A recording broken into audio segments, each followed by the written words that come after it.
Тъй както си подсвирквам из китория по света, надхвърлих ненадейно 100 кила.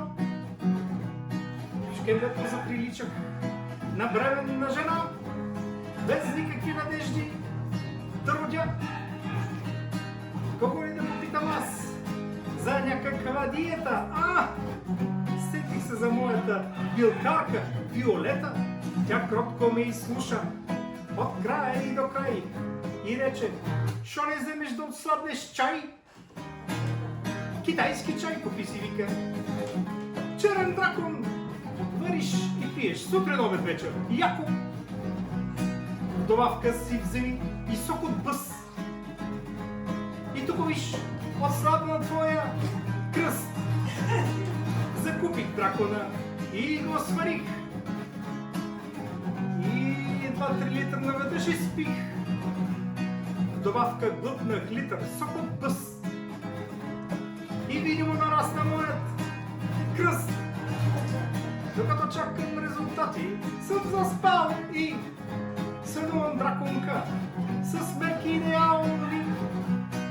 106 на 60 на 100, отпред прикрита с бузово листо.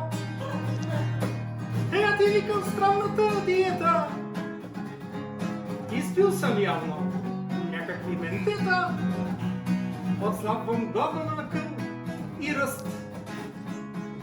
Без видима промяна в моя кръст.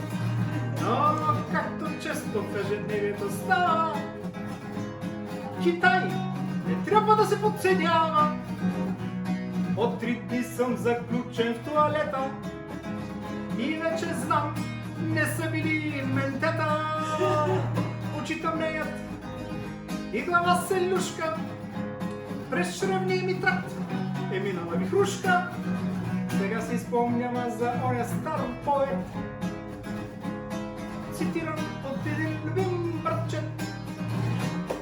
Ще взема да отслабна. Много лошо. Такива дози са за кото ошо. Оде да знам, че тая доза била конска. Момка им китайска и японска. Сега от превъзбудали, от що ли?